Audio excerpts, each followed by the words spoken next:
दोस्तों, दुबई को दुनिया में ऐशो आराम व शानो शौकत का दूसरा नाम माना जाता है।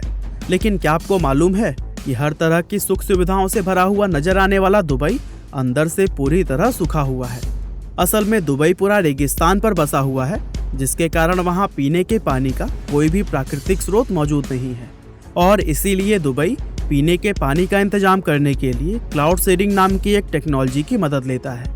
और आज की हमारी इस वीडियो में भी हम आपको यही बताने वाले हैं कि दुबई आखिर इस टेक्नोलॉजी की मदद से अपने लिए पानी का इंतजाम किस तरह से करता है, और साथ ही आपको यह भी समझाएंगे कि आने वाले समय में ये टेक्नोलॉजी हमारे भारत के लिए एक बहुत बड़ा खतरा कैसे बन सकती है। तो चलिए अब इस इंटरेस्टिंग वीडियो को शुरू करते हैं। दोस्तों, दुबई यूनाइटेड अरब अमीरात यानी कि यूएई के 7 अमीरातों में से एक है।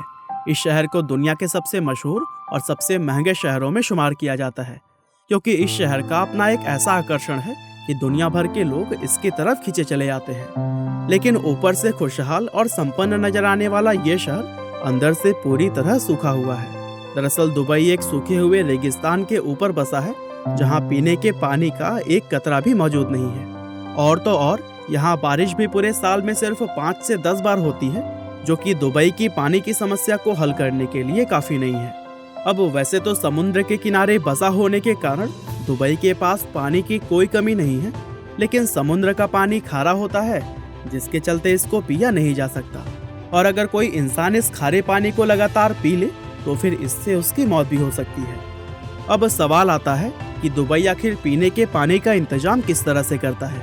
असल में दोस्तों, दुबई के अंदर पानी को शुद्ध करने वाले बहुत से बड़े बड़े डिसैलिनेशन प्लांट बनाए गए हैं, और इन प्लांट्स के अंदर समुद्र के खारे पानी से नमक को दूर करके उसको पीने के लायक बनाया जाता है। लेकिन ये प्रोसेस सुनने में जितना आसान लगता है, असल में उससे कहीं ज़्यादा कॉम्प्लेक्स है, क्योंकि दिन रात चलने वाले इन प्लांट्स को बेशुमार ऊर्जा की ज़रूरत पड़ती है, जिसके चलते इनको चलाने का खर्चा बहुत ही ज़्यादा हो जाता है। एक आंकड़े के अनुसार इन प्लांट्स में 1000 लीटर पानी को फिल्टर करने का खर्चा $60 यानी कि लगभग 4400 रुपए तक का होता है। अब जाहिर सी बात है कि पानी के लिए इतना ज़्यादा खर्चा झेलना किसी भी सरकार के बस की बात नहीं है।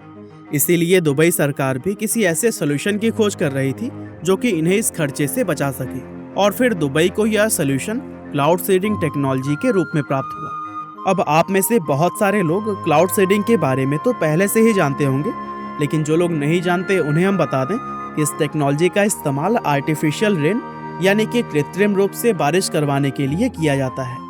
अब दुबई इस टेक्नोलॉजी का इस्तेमाल अपनी पानी की समस्या को दूर करने के लिए कैसे करता है, और ये टेक्नोलॉजी आखिर किस तरह से काम करती है, इसको समझने के लिए चलिए पहले हम आपको बारिश होने का बेसिक कॉन्सेप्ट बताते हैं। दोस्तों, सूरज की किरणें जब पृथ्वी की सतह पर मौजूद पानी पर पड़ती है तो फिर वह पानी भाप बनकर ऊपर उठने लगता है, और चूंकि ऊपर का टेम्परेचर ठंडा होता है, इसीलिए यह भाप ऊपर जाकर फिर से पानी की छोटी छोटी बूंदों में बदल जाती है। और पानी की इन बेहद छोटी बूंदों को अंग्रेजी भाषा में ड्रॉपलेट्स कहा जाता है, जो कि पानी की प्योरेस्ट फॉर्म होती है। पानी के ये ड्रॉपलेट्स ही ऊपर इकट्ठा होकर बादलों का रूप ले लेते हैं।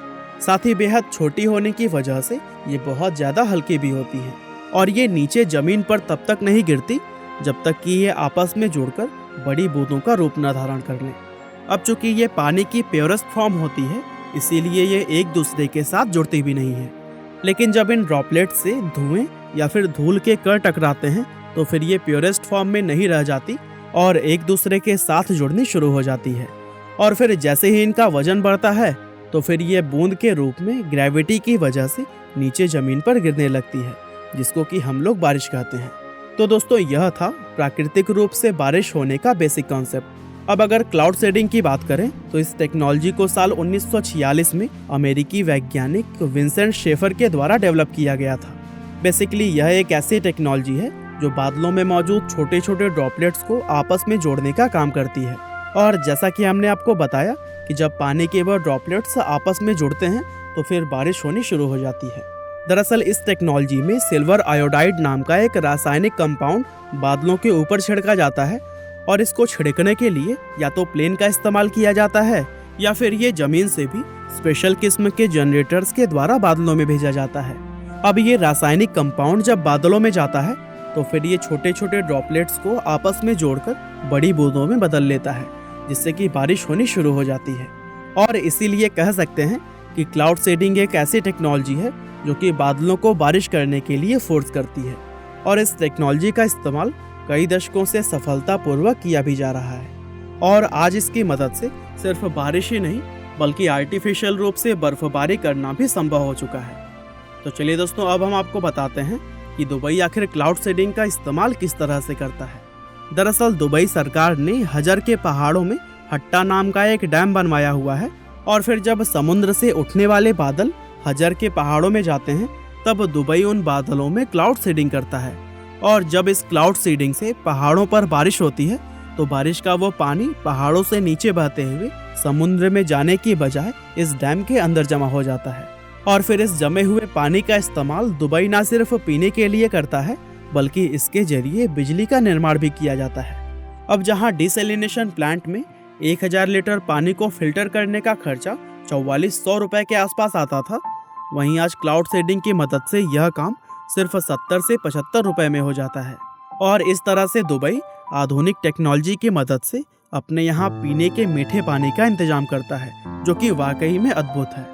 दोस्तों, क्लाउड सीडिंग यूँ तो एक बहुत ही उपयोगी टेक्नोलॉजी है जिसका इस्तेमाल दुबई की तरह ही दुनिया के और भी कई हिस्सों में अच्छे कामों के लिए किया जा रहा है।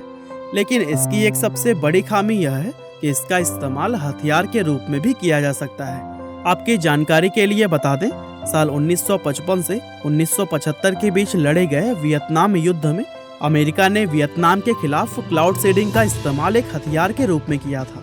दरअसल अमेरिका के सिपाही हर साल मानसून के सीजन के दौरान वियतनाम के बादलों में क्लाउड सीडिंग करते थे, जिससे कि वहां पर ताबड़तोड़ बारिश आने की वजह से भयंकर बाढ़ और भूस्खलन जैसी समस्याएं बढ़ जाती थी। और इस बाढ़ की वजह से सारे रास्ते जाम हो जाते थे, जिससे कि वियतनाम के मिलिट्री सप्लाई पूरी तरह से ठप पड़ जाती थी। अमेरिका ने अपने इस ऑपरेशन को ऑपरेशन पोपाय नाम दिया था। अब यूं तो अमेरिका इस हथियार का निशाना सिर्फ वियतनाम के सिपाहियों को ही बनाना चाहता था, लेकिन इसके इस्तेमाल से बहुत सारे बेगुनाह लोग भी मारे गए थे। और इसीलिए साल 1976 में एनवायरमेंटल मॉडिफिकेशन कन्वेंशन नाम की एक संधि बनाई गई थी, जिसमें कि यह तय किया गया कि भविष्य में कभी भी युद्ध के दौरान इस तरह के हथियार का इस्तेमाल नहीं किया जाएगा। और इस संधि में कुल 78 देशों ने साइन किया था, जिसमें कि भारत, पाकिस्तान, चीन, अमेरिका और जापान जैसे देशों के नाम शामिल हैं। दोस्तों, अब आखिर में हम बात करते हैं कि क्लाउड सीडिंग टेक्नोलॉजी भारत के लिए नुकसानदेह कैसे साबित हो सकती है। असल में भारत के इस डर की वजह कोई और नहीं बल्कि हमारा पड़ोसी देश चीन है, क्योंकि चीन का यह कहना है कि वो वेदर मॉडिफिकेशन की एक ऐसी एडवांस टेक्नोलॉजी को बनाने पर काम कर रहा है जिससे कि साल 2025 तक वह अपने 1/3 देश के मौसम को पूरी तरह से अपने कंट्रोल में ले लेगा। और इस टेक्नोलॉजी को लेकर चीन इतना ज़्यादा सीरियस है कि इसके सिर्फ रिसर्च पर ही वह 10,000 करोड़ रुपए से ज़्यादा खर्च कर चुका है। अब एक्सपर्ट्स की माने तो उनका कहना है कि अगर चीन अपने इस प्रोग्राम में सफल हो जाता है तो उसके वेदर कंट्रोल करने का नेगेटिव इफेक्ट हमारे भारत के कश्मीर और लद्दाख जैसे कई सारे हिस्सों में देखने को मिल सकता है। इसके अलावा अनुमान यह भी है कि अगर चीन के हाथ में मौसम का इतना कंट्रोल आ गया तो फिर भारत के जो हिस्से चीन के बॉर्डर से सटे हुए हैं वहाँ पर चीन अपनी मर्जी से जितनी चाहे उतनी बारिश करवा सकता है या फिर रुकवा भी सकता है। लेकिन दोस्तों, सभी को यह याद रखना चाहिए कि इतिहास गवाह है, इंसानों ने जब भी प्रकृति के साथ छेड़छाड़ करने की कोशिश की है तो फिर उसके बहुत भयंकर परिणाम सामने आए हैं। ऐसे में चीन का इतने बड़े लेवल पर मौसम को अपने कंट्रोल में लेना बहुत ही ज़्यादा खतरनाक साबित हो सकता है। और क्या पता चीन के ऐसा करने का खामियाजा हमारे देश को भी चुकाना पड़ जाए। तो दोस्तों, यह थी क्लाउड सीडिंग और उससे संबंधित जानकारियाँ। आपको यह वीडियो कैसी लगी हमें कमेंट करके बताना ना भूलिएगा। आपका बहुमूल्य समय देने के लिए बहुत बहुत धन्यवाद।